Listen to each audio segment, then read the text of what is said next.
Muy bien. Ciertamente, uno nunca acaba de acostumbrarse a hablar en público, ¿no? Y cuando me plantearon el hablar, pues siempre te mueres nerviosa. Lo bueno que tiene al llegar aquí desde esta mañana, el darme cuenta que estoy entre caras conocidas, muchos que han venido de, pues eso, del colegio, de gente que conozco de otros grupos, y otros que creáis entre vosotros un ambiente de familiaridad.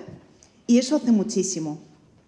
Cuando me plantearon José y Eduardo el dar la charla, pues muchas cosas te vienen a la mente, porque uno lleva mucho tiempo acompañando, formándose, etcétera, pero a veces el dar respuesta a lo que es exactamente o lo que os puede servir, pues da mucho que pensar. La suerte es que me pidieron que fuera algo más práctico que teológico, y eso a mí me ha ayudado mucho, porque lo único que puedo ofrecer yo es lo que es mi experiencia de vida, lo que a mí a lo largo de los años, tanto como acompañada como acompañante, pues me ha ido sirviendo, en qué cosas pues me han hecho reflexionar más y qué cosas luego a lo largo de mi vida pues les he hecho mucho más hincapié. También es cierto que no podía por lo menos citar pues, a algunos de los textos que me han servido, y lo haré pues con los últimos que a mí me han ayudado. Por una parte está el Evangelio Gaudium, que habla de la evangelización, pero hay unos números del 169 al 173 que especifican explícitamente de qué se trata el acompañamiento. Y por otra parte un libro que a mí me ha gustado mucho, de acompañante a acompañar, de Darío Mercé, de Darío Moyá, y entonces él no es tanto una explicación de qué es el acompañamiento en clave teológica, sino en clave experiencial, donde podemos ir haciendo hincapié desde la oración, porque lo fundamenta desde textos para la reflexión personal, pues en qué características estaría el acompañamiento. Es muy ligero de leer y a mí me gustó mucho. Y para no alargarme, pues voy a resumir lo que para mí es el acompañamiento, donde pongo yo el fundamento, en 2 palabras, 3 ideas y 5 tips. Lo tengo aquí, pero miro la presentación porque siempre se me pasan. Vale, voy a decir empezaré con la primera palabra y la última palabra la dejo para el final. Para mí la primera palabra es entusiasmo. Y es una palabra que yo utilizo mucho y que no había buscado el significado hasta que no me lo dijo Eduardo. Y entusiasmo dice así. Viene del latín entusiasmus, entusiasmos del griego, y habla de inspiración y posesión divina. El entusiasmo es la exaltación del ánimo que se produce por algo que cautiva o que es admirado. Para los griegos significa tener a Dios dentro de sí. Y luego, aplicándolo a nuestra propia vida, dice, la persona entusiasmada, por lo tanto, era la guiada por la fuerza y la sabiduría de Dios, capaz de hacer cualquier cosa. El fundamento del acompañamiento está totalmente engarzado a nuestra propia vocación. En la medida que nosotros vivamos y nos creamos nuestra vocación, en este caso de catequistas, ya estamos iniciando el camino de acompañar. Porque es ahí donde uno empieza a buscar, empieza a intentar formarse, a intentar entender cuál es su misión. Yo es algo que digo mucho porque para mí en mi vida es fundamental. O sea, yo a los chavales lo digo mucho, a mí me encanta mi vida. O sea, me encanta el ser discípula de Jesús. Agradezco a Dios totalmente el hecho de que me haya llamado para una misión, incluso el hecho de ir descubriendo lo que configura eso, que en un momento determinado el hecho de ser discípula de Jesús pues me lleve a ser profesora. Incluso anteriormente yo comencé también pues en una parroquia dando catequesis y sigo dando catequesis, ahora también con Itio en San Vicente Ferrer, ¿no? Entonces, profundizar en que estáis llamados por Dios, porque ahí empezáis a descubrir y a descifrarlo en otras personas. Tanto es así, tan importante es la misión del catequista, que sabemos que el año pasado el Papa Francisco pues, sacó esta carta, este documento para esa institución de lo que es el Ministerio del Catecismo, ¿no? Hay que darle ese valor al catequista. Yo creo que pasamos muy desapercibidos, porque como es algo que se tiene que dar, ¿no? Está todo configurado ya con una normalidad, pasamos desapercibidos en nuestra vocación de catequista. Y pasaríamos de ahí a lo que serían las 3 ideas. Esas 3 ideas al final resultaban en 3 preguntas: el qué, el quién y el cómo, ¿no? Por una parte sería el qué es el acompañamiento. Cuando hablamos de qué es el acompañamiento, yo me iría a lo que dice San Ignacio de Loyola, ¿no? Ayudar al encuentro con cada persona con Dios. Y luego, cuando sucede en el Evangelio Gaudium, también exactamente dice algo parecido. Lo engarza totalmente a lo que es el sentido de la evangelización y luego lo mismo, el llevar a la persona a Dios. Acompañar simplemente es eso. Y a partir de ahí podemos configurar todo lo que queramos. Incluso podemos entender nuestra propia vocación. Nosotros somos catequistas porque en un momento determinado nos hemos encontrado a Dios y tenemos una misión. Es acompañar a los otros a que encuentren su misión. Desde esa perspectiva, nosotros nos tenemos que dar cuenta que entramos en terreno sagrado. Somos esa imagen de Dios, al igual que a los grupos que nosotros tenemos, pues son esas imágenes de Dios, es acercarlos a su espiritualidad. Entonces no vale cualquier cosa. Es una profundidad, es una misión que te dice a ti el Señor para acompañar a esa persona que encuentra a Dios. No vale únicamente el tener una buena formación, no vale únicamente un montón de técnicas, nos puede servir, esos pueden ser nuestros medios, pero tenemos que contar con algo más. Si no tenemos una experiencia profunda de vivencia, es muy difícil conectar con realmente la realidad con la que estamos hablando. No es un plano magisterial, es un plano espiritual. Entonces, en ese sentido, pasaríamos a la siguiente idea. ¿Quién puede acompañar? Cuando hablamos de quién puede acompañar, no me estoy hablando de una perfección. No, o sea, aunque haya salido que tengo una serie de estudios, no es por eso por lo que soy acompañante. Esos son pues, medios que a mí me han ayudado en un momento determinado. No es ser la persona perfecta ni la persona más inteligente, sino únicamente es necesario tener lo que es un encuentro con Dios. Nosotros ya contamos con nuestra vocación de catequistas, ¿no? Hacer un recorrido por nuestra propia vida espiritual, por nuestra propia vocación, seguir profundizando en reconocer que Dios nos llama y a partir de ahí ir caminando. ¿Por qué? Porque en el acompañamiento nosotros tocamos los entresijos de la vida espiritual de las personas. Vamos a las bases de su historia de salvación. Andamos en esas líneas de ayudarles a que vayan descubriendo sus debilidades y reconocer sus debilidades, que vayan descubriendo sus fortalezas, las dificultades que ellos tienen para rezar o para saber que Dios les está hablando. Y si nosotros en ningún momento determinado hemos pasado por esos procesos, es muy complicado el hacerlos ver a otra persona. Por eso es tan fundamental la vocación y por eso es tan fundamental ese encuentro con Dios y ser acompañado. El encontrar esos entresijos no podemos hacerlo solos. Siempre es necesario tener una persona de contraste que nos ayude a ver, que nos dé esa retroalimentación y ese otro punto de vista. Y luego entramos también en una clave lógica. ¿Cómo le convences a un chaval lo importantísimo que es el acompañamiento y que tenga un acompañante si tú no lo tienes? Es ahí donde uno pues, se fija más. Y luego otras características que también aparecen en el Evangelio Gaudium. Pues hablamos de que campeen la prudencia y cuando hablamos de prudencia, o sea, la gente tiene que saber y se nota mucho cuando tú reconoces a alguien a quien le puedes contar las cosas, de quien te puedes fiar y no se lo va a comentar a nadie. Esa capacidad de comprensión, el arte de esperar.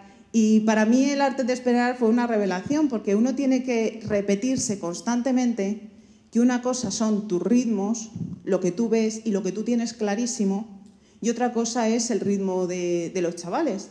Y si yo puedo decir que, pues eso, imagino que a vosotros también os pasará, que si conocemos algo de pues, los errores que pueden llegar a cometer, o de las equivocaciones, es porque nosotros los hemos pasado antes. Yo les digo a los chavales también, es decir, yo antes he sido adolescente, entonces hay cosas, decir, pues mira, puedo entender que uno pues tiene las hormonas como las tiene, no se acaba de situar, pero también tengo esa perspectiva de ser adulto y de haber pasado por ahí. Pero a veces nos pasa y caemos en la tentación que como tenemos tan claro que se están equivocando, no les dejamos que se equivoquen. O no les dejamos que ellos mismas descubran cuál es el problema. Entonces hay momentos que uno tiene que esperar que la otra persona tiene su ritmo.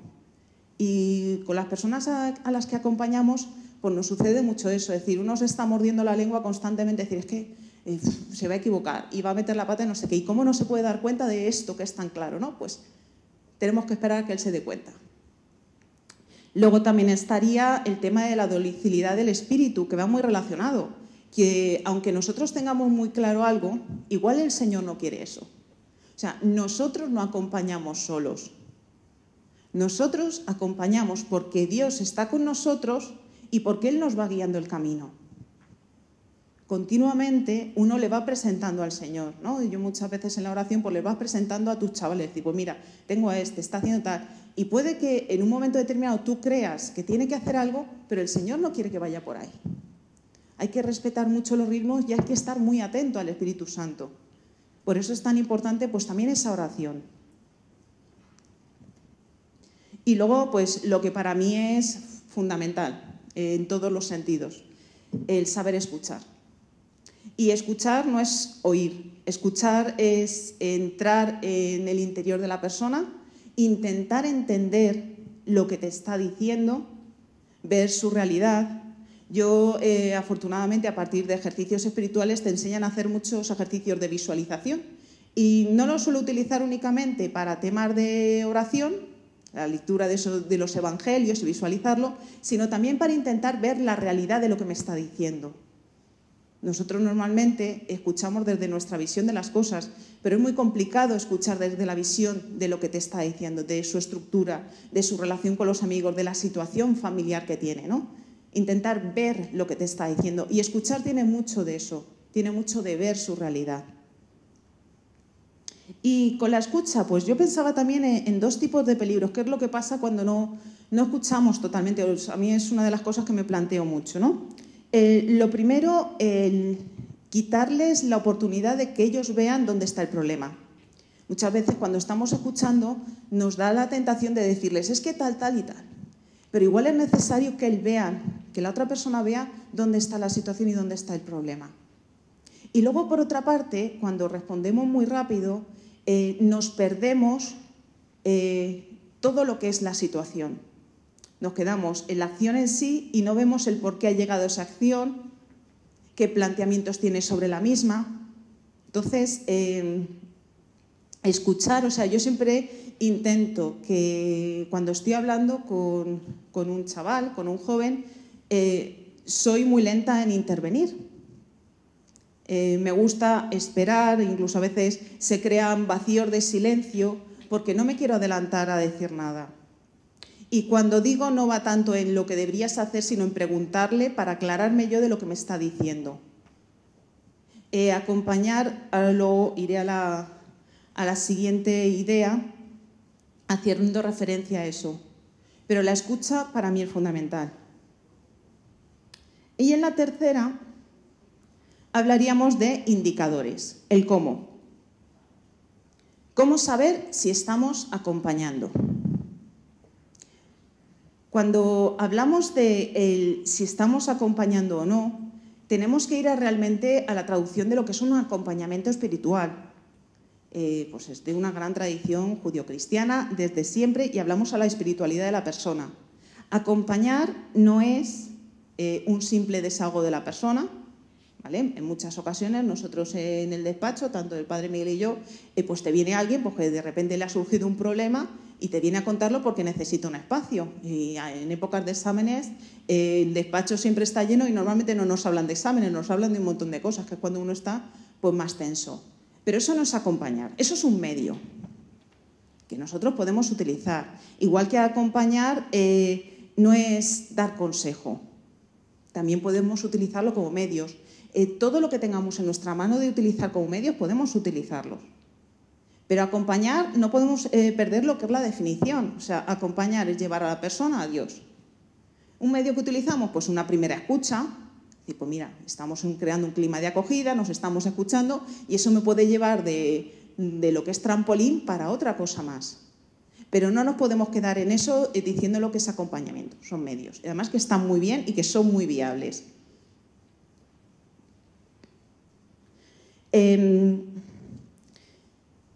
Y luego decía que no es una simple manera de dar consejo.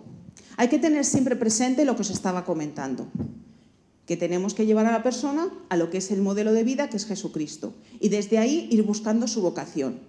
Tantear eso. Nuestro criterio de evaluación, cuando nos presentamos delante del Señor, hablo de criterio de evaluación del campo de la educación, ¿no? Pues nuestro criterio de evaluación, cuando nosotros estamos hablando de si estamos acompañando o no, cuando estamos en nuestro momento de oración, rezando por los chavales, es decir, vale, con esta actividad, con esta acción, con esta conversación que he tenido con el chaval, ¿se me ha quedado simplemente en esto o puede ser una puerta para? Si estamos buscando esa puerta para, ya lo estamos haciendo bien. Luego se dará otra cosa. Y luego los procesos de acompañamiento es que son lentísimos. Vamos sembrando esos ladrillos poco a poco. Es decir, pues mira, en este momento ya ha venido y ya me ha contado su problema. He conseguido que un chaval me venga y me cuente qué le pasa a esto. ¿No es el acompañamiento formal? Pues no, pero ya lo tengo, ya tengo al chaval. Vamos a dar otro paso más. Se trata de eso. Lo que tenemos, utilizarlo para llevar a Dios. Cualquier recurso, cualquier cosa que se os ocurra. Es decir, ahora porque estamos en pandemia y quedar con ellos en sitios para tomar tal, es complicadísimo, pero cualquier conversación, cualquier salida que tengáis, en las rutas estas que hacemos de idio con ellos, os paráis, habláis con ellos, es el primer paso. Y luego a partir de ahí hay que ir viendo. ¿Qué cosas aparecían, o sea, que yo creo que son importantes? Pues, ¿qué se trata cuando estamos acompañando? Pues ayudar a la persona acompañada a escuchar y a descifrar en su vida lo que Dios trata de decirle. No se trata tanto de dar respuestas a los chavales, no es que te está pasando esto y tal, sino suscitar preguntas. ¿Tú qué crees que, o por lo que me estás diciendo, pienso que creo me estás diciendo esto? ¿Va por ahí la cosa? ¿No va por ahí? O sea, el suscitar, que la persona se pregunte para empezar su camino de discernimiento. Tenemos que tratar sobre todo, por lo menos yo lo intento mucho, y cuando me están hablando digo, venga, párate, parte de decirles, pero no tanto darles tú la respuesta, sino intentar que la persona se pregunte sobre su vida. Este acontecimiento que he hecho, ¿por qué lo ha hecho? ¿Qué me lleva a? ¿Dónde tendría que poner el acento? ¿Cuál es mi preocupación inicial sobre esto? Esto iría relacionado con lo segundo, ofrecer recursos para que la persona discierna. El discernimiento y profundizar sobre el discernimiento es fundamental. Igual que nosotros tenemos procesos de discernimiento sobre nuestra vida, tenemos que generar procesos de discernimiento en la otra persona. Y luego, por supuesto, pues yo creo que es algo que voy repitiendo, ¿no? Llevar a la persona al encuentro con Dios. Y desde ahí, pues descubrir pues, su papel en el mundo dentro de la Iglesia. Para ello, yo creo que nosotros tenemos que tener esa vivencia personal de oración, de reflexión, de ir contrastando con nuestra vida, pues lo que vamos viviendo, pues tanto en momentos con los chavales, en nuestro trabajo, etcétera. Si nosotros vivimos esos momentos de reflexión y tenemos claro que el último objetivo que tenemos es llevar al chaval con Dios, va a funcionar. Y luego tenemos al Espíritu Santo, o sea, donde Dios nos ha metido, yo siempre digo, en el lío que me han metido, pues en el lío que nos ha metido el Señor, de ese lío nos va a ayudar a llevarlo a cabo, ¿no?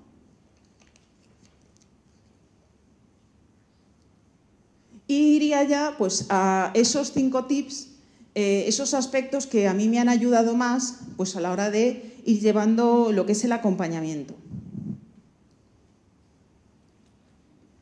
Primero, 2 guías. A ver, para la hora de acompañar hay Para formarse puede que no tanto, pero para la hora de acompañar hay un montón de unidades, hay guías, hay recursos, etcétera, etcétera.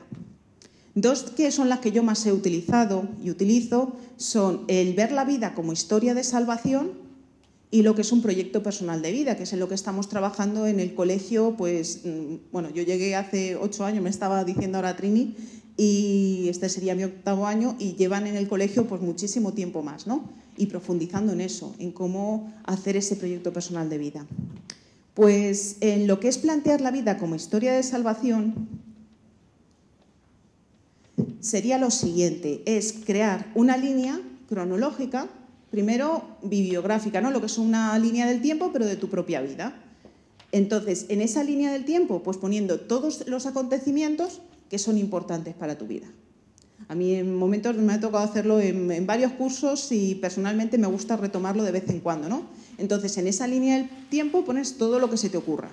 Pues desde que naciste, momentos de dificultades, tu primer trabajo, o sea, cosas que hayan sido significativas para ti.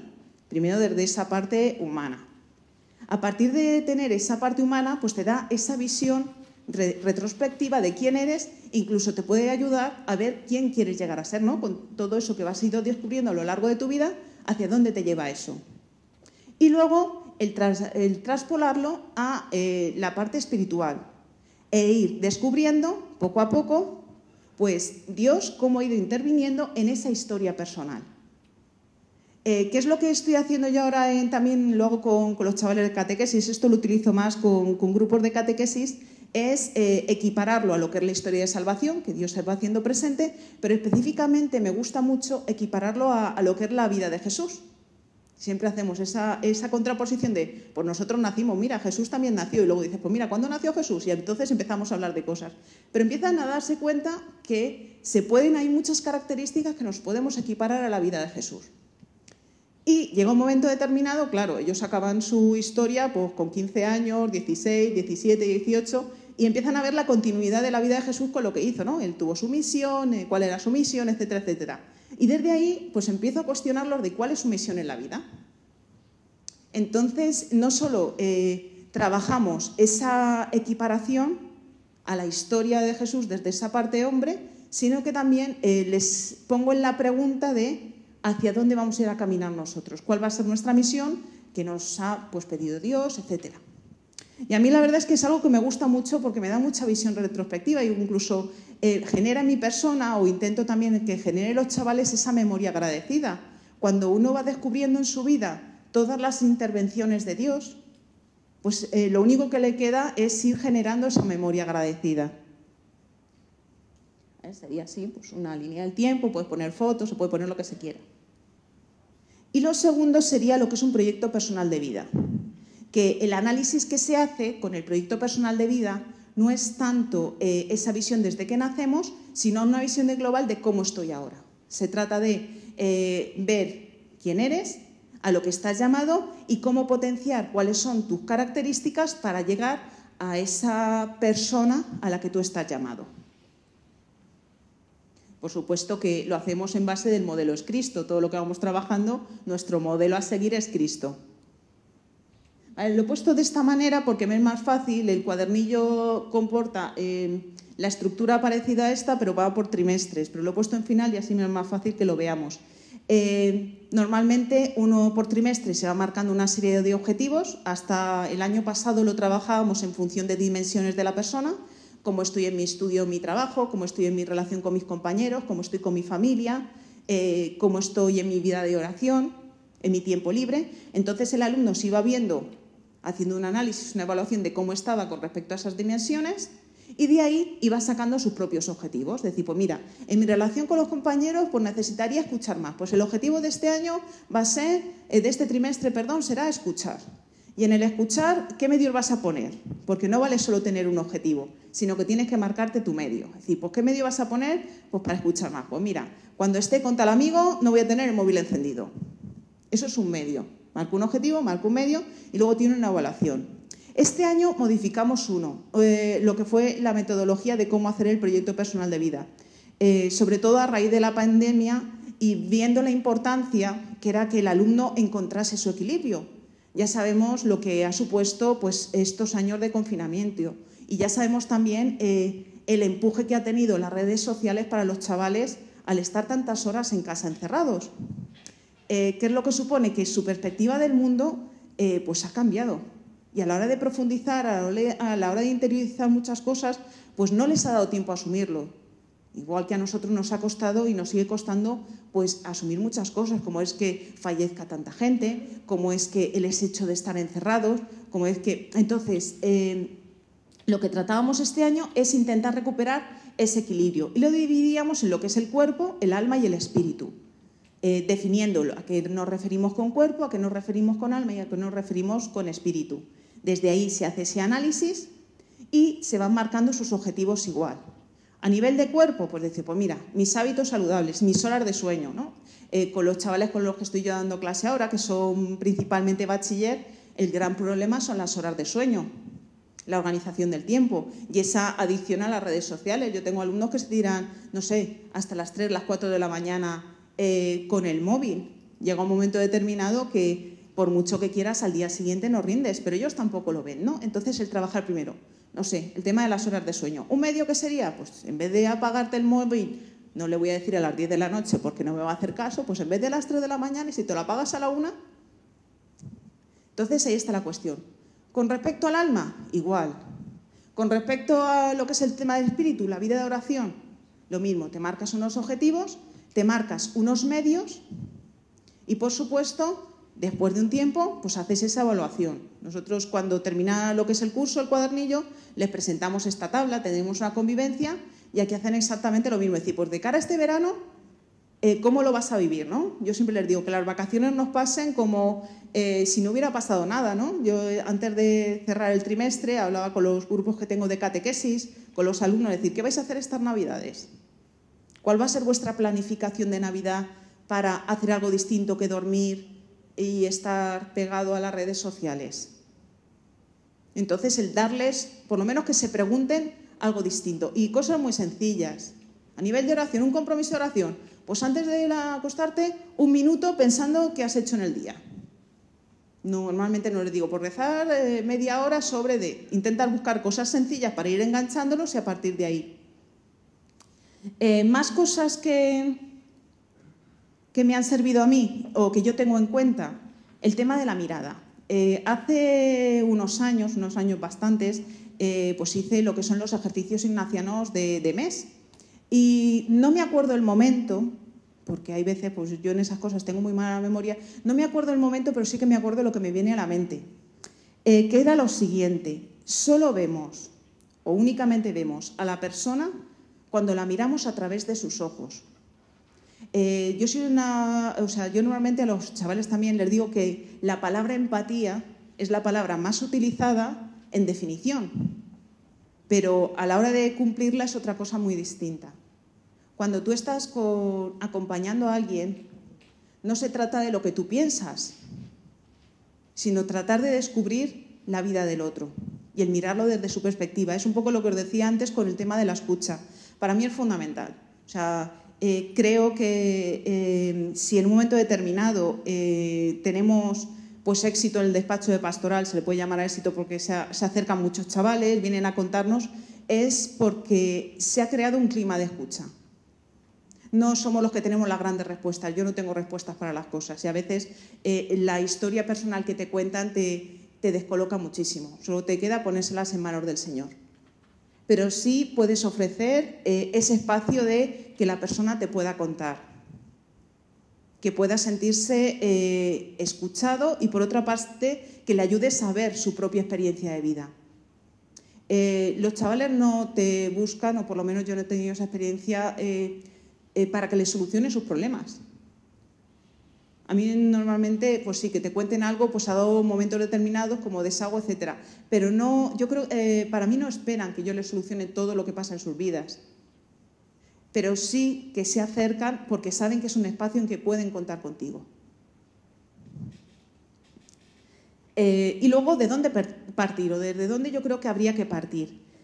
Por una parte, acercarse, ¿no? El partir desde las cosas más sencillas. Un sacerdote, cuando estaba en Valladolid, nos decía en una formación de catequistas que si tuviera dinero daría a todos los catequistas saldo para que se dedicasen a llamar a los chavales y preguntarles qué tal están, felicitarles en sus cumpleaños, saber qué libros leen, qué series siguen. De esas cosas Miguel sabe mucho más que yo, ¿no? El padre Miguel. A mí yo hay muchas veces en las series y los programas me pierdo un poco, pero les preguntas, incluso el tema del deporte. Yo hace unos años empecé con temas del deporte y me ha ayudado mucho a acercarme a chavales que hasta ahora no me había acercado, únicamente con ese tema, ¿no? Es como ese punto de partida, el que sus vidas son interesantes, que son importantes y que lo que ellos piensan es para algo, ¿no? A veces te cuentan cosas como si fuésemos dos puntos de vista completamente distintos, y cuando intentamos lo que tú me estás contando, decir, pues mira, esta idea que has tenido, pues voy a utilizarla para esto. Eso ya es como un comienzo de acercamiento, ¿no? Esos inicios, esos principios. Pero de nuevo, repito, son medios. Todo lo que podamos y se nos ocurra en nuestra creatividad utilizar como medio, sirve. Pero el plano afectivo, a veces nos despegamos un poco del plano afectivo. Está claro que tenemos esa parte formativa que es importante, pero tenemos que engancharlos de alguna manera. Y la única forma es pues, preocuparnos por su vida, por lo que hacen. Incluso cuando les escuchamos, hay muchas ideas que nos pueden servir a nosotros. Ahí, yo pondré un ejemplo aquí, es decir, todo lo que es un sistema de QR, por decirlo de alguna manera, lo he aprendido gracias a unos chavales. Hay lenguajes tecnológicos que yo los hago mejor gracias a que en un momento determinado me he sentado con ellos y me han estado hablando de sus cosas. Y ahora aparece en el cuadernillo códigos QR que hacen referencia a enlaces de página web y quedan súper simpáticos, porque en un momento determinado un chaval se sentó conmigo, me lo estuvo enseñando en su trabajo y me estuvo contando y me explicó cómo se hacía. Y luego pues, se lo puedo explicar a otras personas. Porque te paras a escuchar y descubres que puedes aprender un montón de cosas. Y luego el recorrer, o sea, caminar un montón. O sea, el acompañamiento no es de repente, ahora vienen y me lo cuentan y ya está. Es un proceso larguísimo. Yo cuando llegué a Santo Domingo, bueno, fue una época bastante abrumadora para mí porque empezaron a, pues eso, en un momento determinado en el instituto me nombraron dentro del equipo de pastoral, llegaba a Santo Domingo y de repente te encontrabas con un colegio de 4 líneas. Yo estaba trabajando en colegios de una línea y de repente pasas a 4, y luego desde el campo formal del acompañamiento mucho más en serio, ¿no? Y yo me veía decir, llevo mucho tiempo trabajando en relación con jóvenes, pero no tan formal, y yo creo que he perdido un poco la perspectiva, porque nosotras tenemos colegios hasta cuarto de la ESO, de qué pasa a partir de cuarto de la ESO. ¿Qué es lo que hice? Dar vueltas, o sea, en el sentido de, me apunté a todo lo que tenía apellido de joven, el encuentro de TSE que fue en ese momento en Valencia, y ahí fui, lo que fue la JMJ de Cracovia, y ahí vas. Me encantan los grupos multitudinarios, irse millones de personas a un sitio y tal. Pues mira, a mí eso de las aglomeraciones de gente no es que me emocione, pero sí que te das cuenta que ahí se respira algo que tú tienes que saber, que tú tienes que conocer. Y en el colegio igual, o sea, empecé a darme vueltas, y cuando había una oportunidad que un chaval se te acercaba y te decía, oye, pues ¿puedes participar conmigo en no sé qué? Pues sí, participaba. ¿Me gusta estar en el baile de tal cosa con el chaval? Pues mira, no es que me emocione bailar, aparte lo hago súper mal, pero era una oportunidad para conectar y para conocer cuál es su realidad, qué es, cuáles son sus gustos, qué visión tiene sobre las cosas, sin perder quiénes somos. Cuando vamos con chavales no se trata de voy a ser tan guay o voy a hacerme el guay, no es eso, sino yo con mi vocación, con mi manera de discernir, con mi fundamento y creencia en Dios, voy a compartir eso contigo y me vas a contar tus cosas y lo compartimos. Y nos acercamos desde esa manera intentando buscar sus lenguajes. Al final, lo que decía antes, todos son medios. Mientras que no perdamos la perspectiva de que el medio es el medio y es el que nos tiene que llevar al fin, no confundir un medio con un fin, está perfecto. Y luego,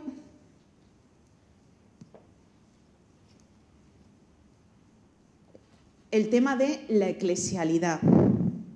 Y aquí lo estáis demostrando, y el movimiento ITIO me gusta muchísimo por eso, porque no es algo ajeno a lo que es la diócesis, sino que forma parte de el entender que formamos parte de la Iglesia y que el acompañamiento es nuestro grupo para la Iglesia. Nosotros acompañamos a la persona en la vocación, pero para encontrar su misión dentro de la Iglesia. Igual que nosotros formamos parte de la Iglesia y tenemos ese cariño y caminamos en ella. No es algo ajeno, no es algo de otra parte, sino que formamos esa unidad. Y yo creo que para mí eso siempre ha sido fundamental. Nuestro carisma tiene muchos objetivos que son diocesanos. O sea, nuestro espíritu sacerdotal, vocacional, pero vivido en una diócesis, participando con. No somos un grupo que va aparte, sino que intentamos llevar a la persona a que encuentre su propia vocación dentro de la Iglesia. Y lo último, que para mí es algo que vivo agradecida en ello, que sería que vivimos en la dinámica de ser acompañado y acompañar. Cuando yo hago mi historia personal, no solo lo hago para esa vivencia retrospectiva de historia de salvación, para tener esa memoria agradecida que Dios ha estado presente en mi vida, sino también para tener una memoria agradecida de las personas que me han acompañado y que yo he podido acompañar. Si yo estoy aquí como discípula de Jesús, aparte de que porque me ha llamado Dios está claro, es porque ha habido personas en mi vida que me han ayudado a llegar hasta aquí. No podemos alejarnos de una realidad, decir, para mí lo que comparto con mis hermanas de comunidad, que me ayudan a crecer, lo que compartí hace años con mi primera acompañante formadora de las discípulas, incluso las personas que indirectamente me han ido llevando a Dios, lo que comparto en el colegio con mis compañeros, con Miguel, o sea, somos acompañados y nos acompañan, vivimos en esa comunión. Y de eso se trata, el vivir, el disfrutar, pues desde ese acompañamiento. Y sin perder esa perspectiva, es decir, cuando estamos con los chavales, están viviendo el mismo proceso que estamos viviendo nosotros. ¿Qué es lo que pasa? Que nosotros vamos un poco más adelante y estamos ayudando a los chavales pues, a ir pues, en ese camino, pero porque nosotros ya lo estamos entendiendo, no es mejor ni peor, son distintas etapas de la vida de nuestro proceso espiritual. Y todo, por supuesto, pues en torno a Cristo, ¿no? ¿Cuál sería, pues ahora terminar con la última palabra? Algo que a mí me descolocó mucho en un momento determinado. Recién terminada la carrera de Ciencias Religiosas, en la licenciatura, y me estaban diciendo que ya tenía que comenzar a dar clase, a mí me creó una situación de bastante agobio, porque yo trabajando con jóvenes, con niños, con adolescentes, en grupos, todo el tema de la animación, pues llevo muchos años en ello, o sea, 17, 18, muchísimo tiempo. Pero lo que es la educación formal, pues comenzó casi un poco más adelante que la vocación de discípula. Yo nunca había tenido vocación de profesora hasta que el Señor no me llamó para ello. Y a mí me preocupaba porque no es lo mismo el tener una formación, el tener ese título, cuando terminas te dan un título, que el ser buen profesor. Y yo le daba una cosa que le daba muchísimas vueltas, estuve todo el verano dándole vueltas a ello. Y tuve la oportunidad en ese momento de encontrarme de nuevo con mi formadora de mi discípula y le pregunté, porque además ella lleva muchos años siendo docente, profesora, una maravilla, y yo le pregunté, decir, vamos a ver, ¿me puedes dar un consejo para que yo pues intente ser, pues, no sé, tener en cuenta para dar clase, para ser profesora? Pues le planteaba pues, cuál era mi dificultad. Y me dijo lo siguiente, es decir, solo tienes que quererlos. Claro, yo en ese momento me quedé tiradísima porque yo esperaba, no sé, las nociones pedagógicas sobre algo. Pero luego te das cuenta que la clave es esa. Para mi vida ha sido esa la clave, tanto para mí, el hecho de el saberme amada por Dios, como para mi trabajo. Es decir, si tú amas lo que haces, si estás convencida de ello, y si cuando te acercas al otro, lo único que deseas es que encuentre aquello para lo que está llamado, que Dios lo ha puesto para ello, ya estás en buen camino.